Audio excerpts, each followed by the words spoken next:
السلام عليكم ورحمة الله تعالى وبركاته.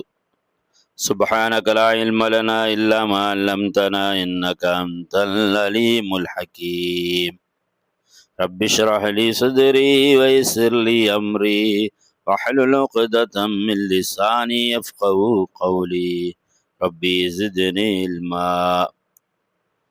அன்பிற்குரிய உறவுகளே, தோழமைகளே, சென்ற தொடரில் இந்த ரபியுல் அவ்வலை முன்னிட்டு மாநபி ஸல்லல்லாஹு அலைஹி வஸல்லம் அவர்கள் நிகழ்த்திய மாற்றங்கள், அவர்கள் தந்த மாற்றமான விஷயங்கள், எப்படியெல்லாம் ஐயாமுல் ஜாஹிலியா இருந்த மக்களை நல்வழிப்படுத்தினார்கள், மாற்றி காட்டினார்கள் என்பதை நாம் தொடராக பேசிக் கொண்டிருக்கும் அல்லவா.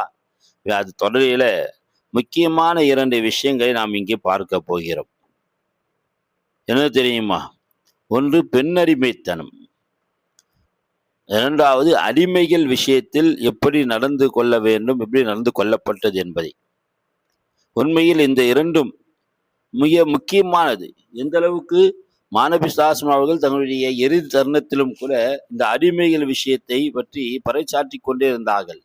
பெண்களை பற்றி சொல்லி அவர்கள் மக்களை எச்சரித்து கொண்டே இருந்தார்கள். எனவே அப்படிப்பட்ட நிலையில் நாம் தெரிந்து கொள்வோமா? அறியாமை காலகட்டத்தில் பெண்களுக்கு இழைக்கப்பட்ட கொடுமைகளும் கொடூரங்களும் ஏராளம் ஏராளம். நாலாபுறத்திலிருந்தும் பெண்கள் தாக்கப்பட்டு கொண்டே இருந்தார்கள். ஏன், பெண் குழந்தைகள் பிறந்து விட்டால் என்ன செய்வார்கள் தெரியுமா? அந்த குழந்தைகளை அவர்கள் உயிருடன் புதைக்கூடிய மக்களாக அறியாமை கால மக்கள் இருந்தார்கள். உயிருடன் புதைப்பார்கள். அல்லாஹ் குர்ஆனை பதிவு செய்யும் போது வைதல் மவ்ஊதத்து சுயிலத், உயிருடன் புதைக்கப்பட்ட அந்த பெண் குழந்தையால் மறுமையிலே விசாரிக்கப்படும் நேரத்தில் என்பதாக அல்லாஹ் சொல்கிறான். விசாரிப்பான் அல்லாஹ், எதற்காக உன்னை கொலை செய்தார்கள், எதற்காக அந்த குழந்தையை கொலை செய்தாய் என்பதாக அல்லாஹ் கேட்பான். நபி ஸல்லல்லாஹு அலைஹி வஸல்லம் அவர்கள் பல சமயம் இந்த விஷயத்தை எச்சரிக்கை செய்திருக்கிறார்கள். கைஸ் பின் ஆசிம் என்ற ஒரு சஹாபி நபியிடத்தில் சொல்கின்றார், யா ரசூலல்லாஹ், யா ரசூலல்லாஹ், அறியாமை காலத்தில் எனக்கு பெண் குழந்தைகள் இருந்தார்கள். யா ரசூலல்லாஹ், அறியாமை காலத்தில் எனக்கு பெண் குழந்தைகள் இருந்தார்கள். அவர்கள் பெண் குழந்தை பலர்கள் நான் அறியாமை காலத்தில் நான் கொண்டிருக்கிறேன் யா ரசூலல்லாஹ் என்பதாக நபி ஸல்லல்லாஹு அலைஹி வஸல்லம் சொன்னார்கள். நபி ஸல்லல்லாஹு அலைஹி வஸல்லம் சொன்னார்களாம், கொலை செய்த நீ கொன்ற ஒவ்வொரு குழந்தைக்கு பாகமா ஒரு அடிமையை உரிமை விடுவேன் என்று நபி ஸல்லல்லாஹு அலைஹி வஸல்லம் சொன்னதாக செய்தி பதிவு செய்யப்படுகிறது. தாரமி என்ற ஹதீஸ் கிதாபில உள்ள செய்தி என்ன தெரியுமா? ஒருவர் வந்தார், மாணபியத்தில் அழுதார், கண்ணீர் வடித்தார். என்ன விஷயம் என்று கேட்டார்கள் மாணபி. அவர் சொன்னார், அறியாமை காலத்தில் நான் என்னுடைய பெண் குழந்தைகள் நான் கொன்று குவித்திருக்கிறேன் என்பதாக சொல்லும் போது மாணபியும் அவர்கள் இருந்த அவர்கள் தோழர்களும் அழுது விட்டார்கள். பிறகு மாணபி சொன்னார்களாம், சாஸ்மர்கள் சொன்னார்களாம், இஸ்லாத்தில் வருவது உன் பாவத்தை அழித்து விடும், இஸ்லாம் பாவங்களை அழித்து விடும் என்ற நிலை மட்டும் இல்லாவிட்டால் உன்னை நான் தண்டித்திருப்பேன் என்பதாக மாணபி சாஸ்மகள் சொன்னார்கள். பெண்கள் விஷயத்தில், குழந்தைகள் விஷயத்தில் மாணபி சாஸ்மகள் எடுத்த அக்கறை நாம் இங்கே கவனிக்க வேண்டும். அது மட்டும் இல்லாமல்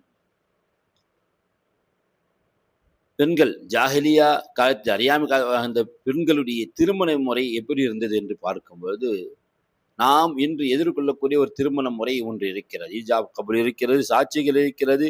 இந்த முறை இல்லாமல் இன்னும் 3 முறைகள் இருந்ததாக, மொத்தம் 4 முறைகள் திருமண முறைகள் இருந்ததாக வரலாற்றில் பதிவு செய்யப்படுகிறது. அதில் குறிப்பாக பார்க்கும் பொழுது 4 முறைகளில் ஒரு முறைதான் இன்று நாம் நடந்து கொள்ளக்கூடிய முறை. மற்ற 3 முறையும் இருக்கிறது உறவுகளே. அது மிகப்பெரிய அசிங்கத்தை நம் முன்னால் கொண்டு வந்து சேர்க்கக்கூடிய நிலையில்தான் இருக்கிறது. மிகப்பெரிய அசிங்கத்தை அது கொண்டு வந்து சேர்த்துவிடும்.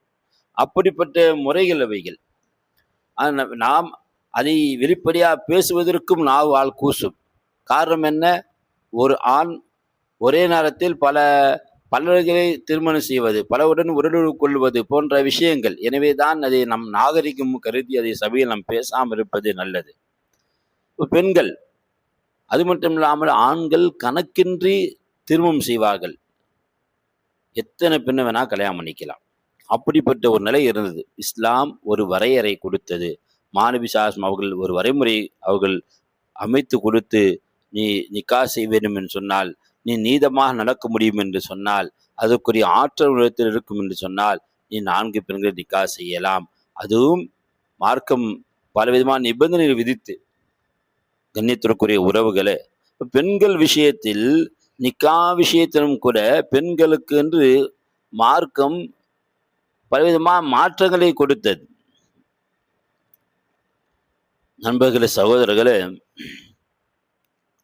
அதே போன்று எப்படி திருமணம் விஷயத்தில் அவர்கள் திருமணம் மறுக்கப்பட்டது, திருமணத்திலே அவர்களுக்கு சுதந்திரமான ஒரு விஷயம் கிடையாது, சுதந்திரமாக பேச இயலாது, கருத்துக்களை தெரிவிக்க முடியாது, சொத்துக்கு அவர்கள் உறவு கொண்டாட முடியாது, உரிமை கொண்டாட முடியாது, விஷயங்கள் பெண்களுக்கு எதிராக கட்டவிழ்த்தப்பட்டன. அவுஸ் பின் சாபித் என்பவர் இந்த சாபி மௌத்தாகி வருகிறார். அவருக்கு 2 மகள்களும் ஒரு மகனும், வயதுக்கு வராத ஒரு மகனும் மனைவியும் இருக்கிறார்கள். என்ன, அவரை வஃபாத்துக்கு பிறகு அவருடைய அவுசு சாபித் அவருடைய சகோதர பிள்ளைகள் எல்லாம் வந்தார்கள். வந்து என்ன செய்யறாங்க, சொத்தெல்லாம் எடுத்துட்டு போயிட்டாங்க. சொத்தெல்லாம் எடுத்து விட்டார்கள். சொத்துக்கள் கொடுக்கப்படவில்லை, சொத்துக்கள் மறுக்கப்பட்டது. இன்னும் சொல்ல போனால் அன்றைய காலகட்டத்தில் பெண்களுக்கு செல்வங்கள் மறுக்கப்படுவது மட்டுமில்லாமல் பெண்களே சொத்து பொருளாக ஆக்கப்பட்டு அவர்கள் பங்கிடப்பட்டார்கள்.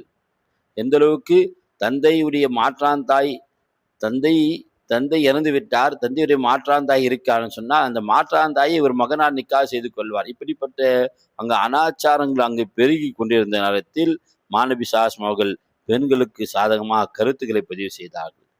பெண்கள் என்று சொல்லும் பொழுதே ஒவ்வொரு ரீதியிலும், குறிப்பாக அரபியர்கள் பெண்களை ஒரு பொருட்டாகவே பார்க்காமல் இருந்த காலமெல்லாம் இருந்தது. யூதர்கள் பெண்களை சாபத்திற்குரியவர்களாக பார்த்தார்கள், கிறிஸ்தவர்கள் ஷைத்தானின் வாசலாக பார்த்தார்கள், கிரேக்கர்கள் வியாபார பொருளாக பார்த்தார்கள், ரோமானியர்கள் உயிரற்ற ஒரு ஜனமாக, அதாவது அவர்களை தூணில் கட்டி வைத்து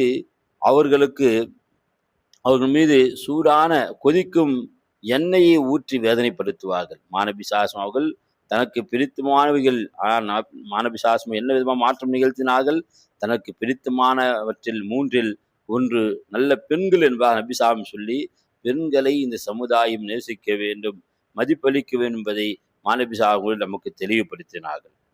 கண்ணியத்திற்குரிய உறவுகளை, பிரிவுகளை, சகோதரர்களை, நாம் நல்ல முறையில் சிந்தித்து பார்க்க வேண்டும். ஹுதைபியாவுடைய உடன்படிக்கை நேரத்தில் சஹாபாக்கெல்லாம் திமிரிக் கொண்டிருக்கிறார்கள், யுத்தம் செய்தே ஆக வேண்டும். எஹ்ராம் கரைவதற்கு நபி முயன்றும் கூட சஹாபாக்கள் தயாரில்லை, என்ன செய்வது என்று அதே கோபத்தில் அதே நிலையில் மாணவி அவர்கள் வீட்டிற்குள் வரும்பொழுது அன்னை உம்மு சல்மா ரலியல்லாஹு அன்ஹா என்ன செய்தாக தெரியுமா, மாணவி சாஸ்ம் அவர்களுக்கு அறிவுரை பகர்கின்றார்கள். எப்படி செய்ய வேண்டும் என்பதை மாணவி அவர்களுக்கு இவர்கள் சொல்லிக் கொடுக்கின்றார்கள். பாருங்கள், ஒரு பெண் சொத்துரிமை மறுக்கப்பட்டு, அவருடைய சுதந்திரம் மறுக்கப்பட்டு, அவளுக்கு கொத்தரிமை ஆக்கப்பட்டு, அவள் ஒரு பொருளாகவே பார்க்கப்படாது இருந்த ஐயாமுல் ஜாஹிலியா காலம் எங்கே இருக்கிறது?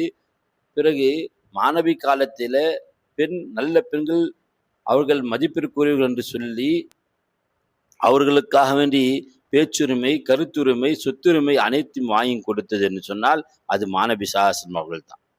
நண்பர்களே, சகோதரர்களே, உம்மு சலமா அவர்கள் ஆலோசனை சொன்னாங்க, மாணவி ஏற்றுக்கொண்டார்கள். லிஹார் என்ற ஒரு சட்டம் இருக்கிறது குர்ஆனில, நீ என்னுடைய தாயுடைய முதுகை போன்றவள், அந்தி கல்லஹரி உம்மி, அந்தி அலைய கல்லஹரி உம்மி என்று ஒருவர் தன் மனைவி பார்த்து சொல்லிவிட்டால் அந்த மனைவியின் மீது ஹராமாகி விடுகின்றார். இது அறியாமை காலகட்ட சட்டம். இதை போன்று ஒருவர் சொல்லிவிட்டார். தன் மனைவி பெயர் ஹவுலா பின் சாலபா. இந்த ஹவுலா பின் சாலபாவை அவர் கணவர் சொல்லிவிட்டார். சொன்ன பிறகு என்ன செய்வது? மாணவி சாசன பெண்மணி கேட்கும் பொழுது, ஆம், நீ உன் கணவன் மீது ஹராமாகிவிட்டாய் என்று சொல்லுவார்கள் மாணவி. ஆனால் அந்த பெண்மணி என்ன செய்தால் தெரியுமா? விடவில்லை. அவர்கள் முகமது நபியோடு சண்டையிட்டார்கள், தர்க்கம் செய்தார்கள். அல்லாஹ் சொல்கின்றான், கது சமி அல்லாஹ் கோலல்லதி துஜாதிலுக ஃபி ஸௌஜிஹா, அவளுடைய கணவன் விஷயத்தில் உங்களிடத்தில் சண்டையிட்டாலே அந்த பெண்மணியுடைய வார்த்தையை அல்லாஹ் கேட்டு விட்டார் என்பதை அல்லாஹ் சொல்கின்றார். நண்பர்களே, சகோதரர்களே, அவர்கள் மாணவி சாசனம் அவர்களாச்சே, அல்லாவின் தூதராட்சி, உலகத்தின் தலைவராட்சி என்று அவர்கள் பொறுத்து போகவில்லை. தனி உரிமையை கேட்டு பெறக்கூடிய வாய்ப்பு அவர்கள் பயன்படுத்தி கொண்டார். ஹவுலா பின் சாலபா. அதே போன்று அவர்களுக்கு மாணவி சாசனம் அவர்கள் பல விஷயங்களில் அவர்களுக்கு சலுகைகளை கொடுத்து மட்டுமில்லாமல் பல இடங்களில் அவர்களை நல்ல விதமாக சொல்லியிருக்கின்றார்கள். எந்த அளவுக்கு தெரியுமா? தாயின் பாதத்திற்கில் தான் சொர்க்கம் இருக்கிறது என்றும், நான் யாருக்கு நல்ல முறையில் நடந்து கொள்ள வேண்டும் என்ற கேள்விக்கு 3 முறை தாய் தாய் என்று சொன்னார்கள். அது மட்டும் இல்லாமல் உங்களில் சிறந்தவர் உங்கள் மனைவியத்தில் சிறந்தவரே என்றும் சொன்னார்கள். இந்த ஹதீஸ் எல்லாம் நமக்கு என்ன சொல்கின்றது? பெண் சமுதாயத்தை மாணவி சாஸ்மா அவர்கள் உயர்த்தி பிடித்தார்கள். அவர்கள் அந்த பெண் சமுதாயத்தை கவனித்துக் கொண்டே இருந்தார்கள், நேசித்தார்கள் என்பதை தான் நாம் இதன் மூலம் விளங்க முடியும். நண்பர்களே, சகோதரர்களே, பெண் அடிமைத்தனம் என்ற சங்கிலியை உடைத்திருந்த சத்திய தூதர் முகமது நபி ஸல்லல்லாஹு அவர்கள் அனைத்தையும் உடைத்திருந்து மிகப்பெரிய மாற்றங்கள் நிகழ்த்தி பெண்களை கியாமத் வரைக்கும் அவர்கள் கண்ணியமானவர்களாக பார்க்கப்பட வேண்டும், அவர்கள் நம்மை போன்று என்பதை மக்கள் மனதிலே, அரபியல் மனதிலே ஆழமாக பதிய வைத்ததன் காரணமாகத்தான் இன்று பெண்கள் சுய உணர்வோடு சுய உரிமையோடு அவர்கள் செல்லக்கூடிய நிலையெல்லாம் நாம் பார்க்கின்றோம். இப்படிப்பட்ட மாற்றம் நிகழ்த்திய மாணவியை நாம் புகழக்கூடாதா என்ன? நாம் புகழுவோமா? மாணவி சாசனம் மீது அதிகமாக நாம் சலவாத்துகளை ஓதுவோமா? நண்பர்களை, சகோதரர்களை, இறுதியாக ஒரு விஷயத்தை நான் சொல்லிக் கொள்கிறேன். அடிமைகள் விஷயம். இந்த அடிமைகள் விஷயத்தில் மாணவி சாசனம் அவர்கள் கடைசியிலே சொன்னார்கள், உங்களுக்கு கரங்கள் சொந்தமாய்க் கொண்ட அவர்கள் இருக்கின்ற அடிமைகள், விஷயத்தை அல்லாஹ் பயந்து கொள்ளுங்கள் என்று சொல்லும் அளவுக்கு அவர்கள் இருந்தார்கள் என்று சொன்னால், ஐயாமல் காலகட்டத்தில் ஒரு சுதந்திரமானவன் திடீர்னு கைது செய்யப்படுவான், அவன் சந்தையில் விற்கப்படுவான், அவன் அடிமையாக்கப்படுவான். ஒரு பெண்மணி அவள் அடிமையாக்கப்படுவாள் அல்லது அடிமையாக இருப்பாள். அவளுக்கு ஒரு குழந்தை பிறந்தால் காலங்காலமாக அந்த குழந்தையும் அடிமையாகத்தான் இருக்கும். இப்படிப்பட்ட எண்ணற்ற சோதனைகள், துன்பங்கள் சரித்திரத்திலே பாருங்கள். அது பிலால் ரலியல்லாஹு அவர்கள் கருப்பின அடிமை. அந்த அடிமையாக இருந்தவர்களுக்காக வேண்டி அவர்கள் கொடுக்கப்பட்ட தண்டனைகள் ஏராளம். எனவே அடிமைகள் என்ற விஷயத்தில் இருந்ததன் காரணமாகத்தான் அவருடைய சுய உழைப்பு, சுய சிந்தனை அனைத்தும் அங்கே மறுக்கப்பட்டு சித்திரங்கள் மட்டுமே அவர்களுக்கு மிஞ்சி கொண்டிருந்தது. நபிகள் நாயகம் ஸல்லல்லாஹு அவர்கள் இந்த அடிமை விஷயத்தில் என்ன மாற்றம் செய்தார் என்று தெரிந்து கொள்ள வேண்டுமா? ஆசைப்படுகிறீர்களா? இதோ மாநபி ஸல்லல்லாஹு அவர்கள் என்ன செய்தார்கள் தெரியுமா? மேலே நான் சொன்ன ஒரு சம்பவத்திலே, ரசூலுல்லாஹ் ஐயாமல் காலகட்டத்தில் என்னுடைய குழந்தையை நான் உயிரோடு புதைத்திருக்கிறேன் என்று சொல்லும்போது, எத்தனை குழந்தை புதைத்தாய் அத்தனை குழந்தைக்கு பரமா அத்தனை அடிமைகளை உரிமை விடும் என்று சொன்னார்கள். அடிமைகளை உரிமை விடும் விஷயத்தில் மாநபி ஸல்லல்லாஹு அவர்கள் மிக தெளிவாகவே இருந்தார்கள். அது மட்டும் இல்லாமல் ஒருவர் சத்தியம் செய்து முறித்து விட்டால் சத்தியத்திற்கு பகரம் என்ன தெரியுமா? அடிமையை உரிமை விடுவது. இன்னொரு முறையில் தன் மனைவியோடு வீடு கூறிவிட்டால் அதற்கு பகரம் என்ன தெரியுமா? பரிகாரம் என்ன தெரியுமா? அடிமையை உரிமை விடுவது. அதே போன்று எண்ணற்ற விஷயங்களில் மாநபி ஸல்லல்லாஹு அவர்கள் அடிமைகளை உரிமை விடுவதை பற்றி சொல்லி கொடுத்து கொண்டே இருந்தார்கள். ஒருவரை ஒரு முஸ்லீமை இன்னொரு முஸ்லீம் தவறுதலாக கொலை செய்து விட்டால், இஸ்லாத்துடைய அரசாங்கமாக இருக்கும் பொழுது அதற்கு பகரங்களை மார்க்கம் சொல்லி காட்டும். அதிலே அடிமை உரிமை விடுவதை மார்க்கம் சொல்லி காட்டுகிறது. பாருங்கள், அடிமைத்தனமாக இருந்த அவர்களை இந்த அடிமைகளை இல்லாத நிலை கொண்டு வந்தார்கள் என்று சொன்னால் அது மாநபி ஸல்லல்லாஹு அவர்கள் செய்த மிகப்பெரிய புரட்சி என்பதை யாரும் மறுத்துவிட முடியாது. எந்த அளவுக்கு தெரியுமா? உங்களுக்கு எல்லாம் வரலாற்றை படித்து பாருங்கள். உம்முல் முஃமின் ஜுவைரியா ரலியல்லாஹு அன்ஹா, நபி ஸல்லல்லாஹு அன்பு மனைவி. இவர்கள் யார் தெரியுமா? இவர்கள் சிறை கைதியாக பிடிக்கப்படுகிறார்கள். ஒரு அரசருடைய மகளா இருக்கிறார்கள், பிடிக்கப்படுகிறார்கள், கைதியாக்கப்பட்டு விட்டார்கள், அடிமையாக்கப்பட்டு விட்டார்கள். நபி ஸல்லல்லாஹு அவர்களா தொகை கொடுத்து அடிமையை அவர்கள் என்ன செய்கின்றார்கள்? அங்கே உரிமை விடுகின்றார்கள். பிறகு அன்னை ஜுவைரியா ரலியல்லாஹு அன்ஹா அவர்களை நபி ஸல்லல்லாஹு அவர்கள் நிக்காஹ் முடித்ததன் காரணமாக அந்த ஜுவைரியா ரலியல்லாஹு அன்ஹாவுடைய குடும்ப மக்கள், அந்த சமுதாய மக்கள், பனு முஸ்தலிக் என்ற குல மக்கள் 100க்கும் மேற்பட்டவர்கள் சஹாபாக்களிடத்திலே அடிமையாக இருந்தார்கள். எப்பொழுது நபி ஸல்லல்லாஹு அவர்கள் ஜுவைரியா ரலியல்லாஹு அன்ஹா அவர்களை உரிமை விட்டு நிக்காஹ் செய்து கொண்டார்களோ, உடனே சஹாபாக்கள் நபியுடைய மனைவியுடைய குடும்பத்தினர் நமக்கு அடிமையாக இருப்பது சரியான தகுதி அல்ல என்பதை விளங்கி கொண்டு அவர்களும் உரிமை விட்டார்கள். 100க்கும் மேற்பட்ட அடிமைகள் அங்கே உரிமை அளிக்கப்படுவதற்கு மாணவி சாஸ்மா அவர்கள் செய்த புரட்சி தான், மிகப்பெரிய திட்டங்கள் தான் இது காரணமாக இருக்கிறது. எனவே மாணவி சாஸ்மா அவர்கள் சொன்னதை போன்ற கடைசி தரத்தில் அல்லாஹ் அஞ்சு கொள்ளுங்க அடிமை விஷயத்தில் சொன்னார்களே, அந்த விஷயத்தான் இங்கே நாம் அசை போட்டு பார்க்க வேண்டும். நாம் இந்த ரபியுல் அவ்வலிலே மாணவி சாஸ்மா அவர்களுடைய மகத்துவத்தை, இந்த போன்ற சாதனைகள் நாம் விளங்கி கொள்ளும் பட்சத்தில் தான் நாம் மாணவி சாஸ்மா அவர்களை மனதார நாம் புகழ முடியும். அப்படி புகழ்ந்து நாளை மறுமையில மாணவி சாஸ்மாவுடைய புனிதமிகு ஷஃபாத்தை பரிந்துரை நாம் பெற்றுக்கொள்வோமாக என்று கூறியவனாக உரையை முடிக்கின்றேன். வாஹிரு தஅவானா அல்ஹம்துலில்லாஹி ரப்பில் ஆலமீன். அஸ்ஸலாமு அலைக்கும் வரஹ்மத்துல்லாஹி தஆலா வபரகாத்துஹு.